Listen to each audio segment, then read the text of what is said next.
अस्सलाम वालेकुम नाजरीन हजरात, वीडियो को लाइक करें, चैनल को सब्सक्राइब करें और बेल आइकन को भी दबा दें ताकि आपको हमारी आने वाली वीडियो की नोटिफिकेशन मिले। गौसे पाक बाद विसाल भी मदद करते। इमदाद की बहुत से वाक़यात सुने। मैं हिंदुस्तान का वाक़या बयान करना चाहता हूँ। रंजीत सिंह का दौरे हुकूमत था। रंजीत सिंह का दौरे हुकूमत था और एक हिंदू के बाजू में एक बदअकीदा रहता था। हिंदू की बीवी बड़ी खूबसूरत और हसीन थी, जमील थी। वो बदअकीदा ने उस हिंदू की बीवी को देख लिया और देखने के बाद उस पर फरेबता हो गया। वो दिमाग लगाने लगा कि किसी भी तरह से इस हिंदू की बीवी के साथ मैंने अपनी नफसानी ख्वाहिश को पूरी करना है। अब हमारा मजहब हिंदू हो या मुसलमान, हर एक की औरत को एहतराम की निगाह से देखने का हुक्म देता है।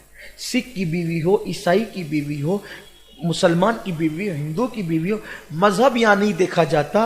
औरत बहरहाल औरत होती है और औरत की इज्जत का तहफ़्फ़ुज़ हमारे मजहब में बहुत ज़रूरी है। चाहे किसी मजहब की औरत हो, चाहे किसी भी सरहद की औरत हो, औरत बहरहाल औरत है, बेटी बेटी है। काफिरों की बेटियां रसूलुल्लाह की बारगाह में लाई गई और उनके सरों पर दुपट्टे नहीं थे तो अल्लाह के हबीब ने अपनी चादरें उनके सरों पर डाल दी और हमें बताया कि बेटी किसी की भी हो, बेटी बेटी होती है। औरत किसी के घर की भी हो, औरत औरत होती है। तो उसने चूंकि था बदअकीदा, रसूलुल्लाह से उसका रिश्ता नहीं था, तो वो पापी था, मुजरिम था। देखो, हुजूर से जिसका रिश्ता कट जाता है वो पापी हो जाता है।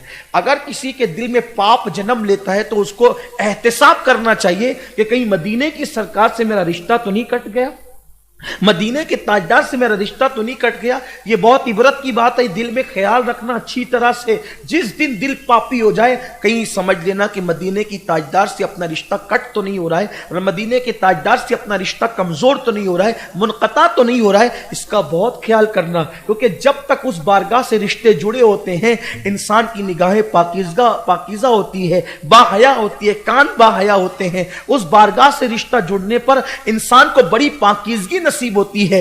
अल्लाह मुझे और आप सबको भी पाकीज़गी अता फरमाए, क्योंकि पाकीज़ा बारगाह से जुड़ने वाला पाकीज़ा ही होता है और पाकीज़ा बारगाह से दूर होने वाला पापी ही होता है। तो उस हिंदू की बीवी से उसकी आंखें लड़ गई और उसको पाप का दिल चाहा।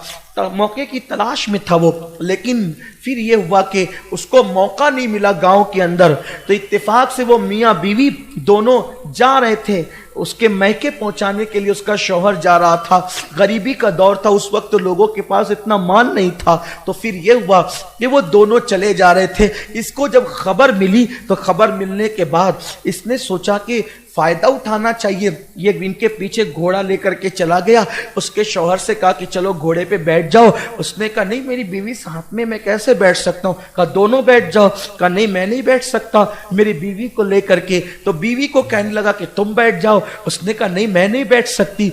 आखिरकार ये हुआ कि जब बहुत इसरार किया, शिद्दत की, डराया धमकाया, तो उस औरत ने कहा कि मैं और मेरा शौहर तुम्हारे घोड़े पे जरूर बैठ जाएंगे, लेकिन एक शर्त है, तुम जमानत दो कि हमारे साथ बुराई नहीं करोगे, हमारे साथ गलत नहीं करोगे, बदनीयती तुम्हारे अंदर नजर आ रही, बदनीयती नहीं करोगे।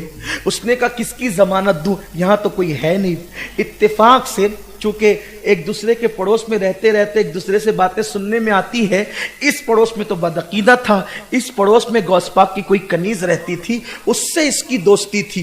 तो वो जो कनीज थी गौस पाक की, सुन्नी कनीज, वो इसको बताती थी कि हमारे मुर्शिद गौस पाक हैं, उनकी करामत ये है, वो मदद के लिए आते हैं, वो इमदाद के लिए आते हैं, उनको पुकारो तो वो मदद करते हैं, और ये होता है और ये होता है और ये होता है और ये होता है और ये होता है, ये सब चीजें वो बताती थी।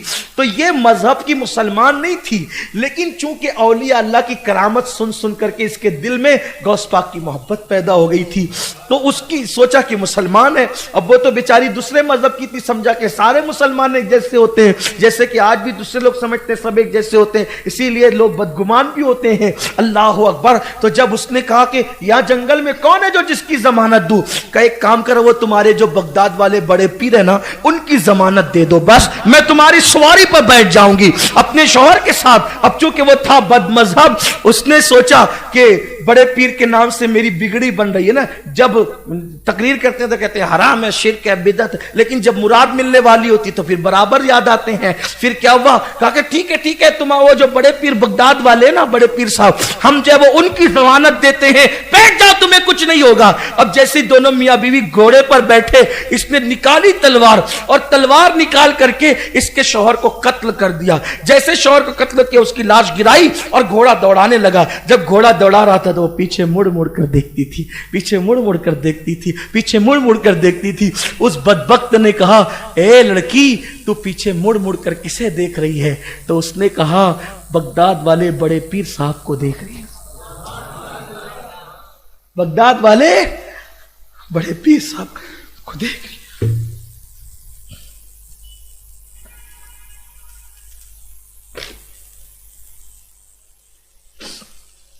बगदाद वाले बड़े पीर साहब को देख, कहा कि वो अब्दुल कादिर, उसको मरने हुए तो सदियां बीत गई है और वो तो बगदाद में कब्र में है, वो तेरी क्या मदद करेगा? वो तेरी क्या कहा, कुछ भी हो, तूने उनके नाम को लेकर के मुझे बिठाया था, मदद तो मेरे बड़े पीर ही ने करना है। उसकी जबान से ये जुमले निकले थे, हिंद का इतिहास गवाह है, हिंद की तारीख गवाह है। दो बुर्का पोश, दो नकाब पोश को उसने फौरन सामने देखा, उन लोगों ने घोड़ा रोक दिया, उस लड़की को नीचे उतारा और उस बदबख्त को कत्ल किया।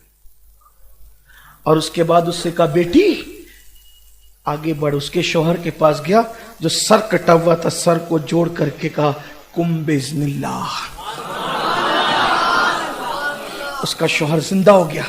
वो घोड़ा लेकर के दोनों मियाँ बीवी जब आए तो रंजीत सिंह के वो के कचहरी के अंदर वो मुकदमा उसके रिश्तेदारों ने दायर किया कि ये घोड़ा तो फुला का है, ये मियाँ बीवी घोड़ा लाए कहाँ से, हमारा आदमी नहीं नजर आता, इन्होंने कत्ल किया, हमारा आदमी चाहिए हमें।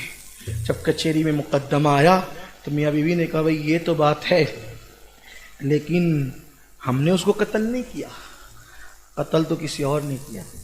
तो ये बात है, कैसे मान लेंगे?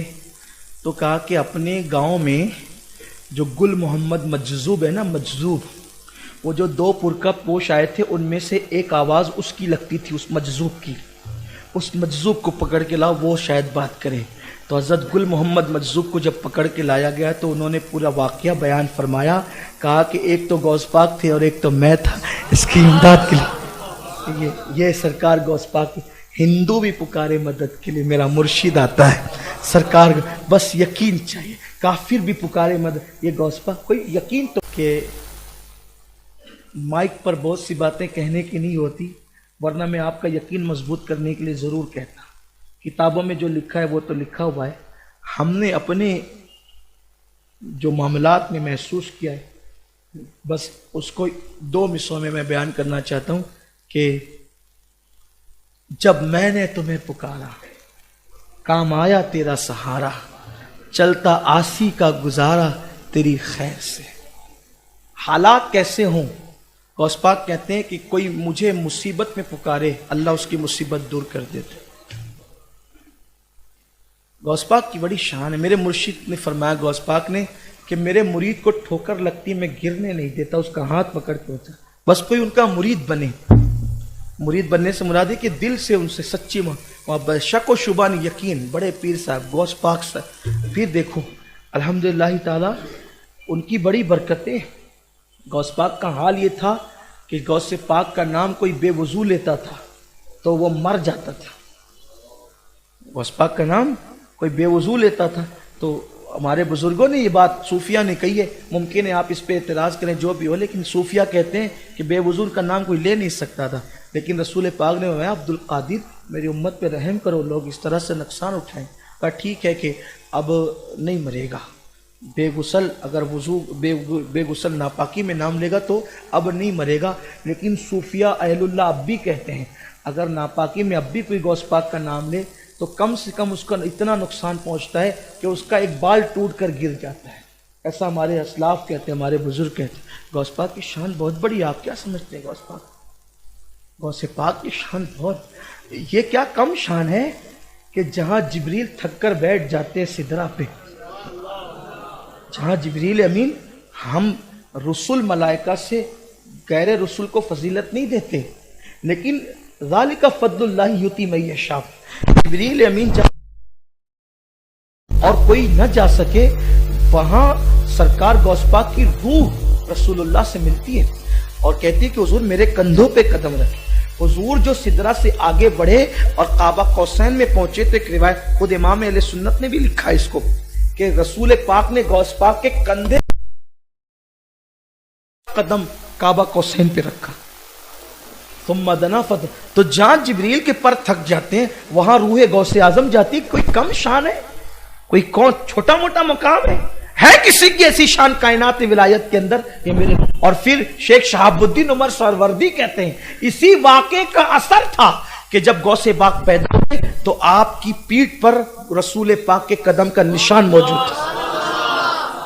یہ حضور غوث پاک کی رشتہ مضبوط کرو، مصیبتیں نہیں آئے گی مصیبت رشتہ، اور آئے گی بھی نا تو زیادہ دن تک ٹکے گی نہیں، بھاگے گی۔ میں ہمارے مرشدان طریقت میں سے ایک بزرگ ہے حضور اچھے میاں ماریروی، ان کا شعر مجھے بہت اچھا لگتا ہے، مجھے بہت لذت آتی ہے۔ کہتے غلام غوث اعظم، اس کو یاد کر لو، اگر مصیبت میں پڑھو تو مصیبت بھاگ جاتی ہے۔ غلام غوث اعظم بے کس و مضطر نمی مانن، غلام غوث اعظم بے کس و مضطر مانن شب دیگر نمی مانن۔ کہتے ہیں غوث پاک کا جو غلام ہے وہ بے کس اور پریشان کبھی نہیں ہوتا، اور اگر ہوتا ہے تو صرف ایک رات کے لیے ہوتا ہے، اس کے بعد پھر کبھی نہیں ہوتا۔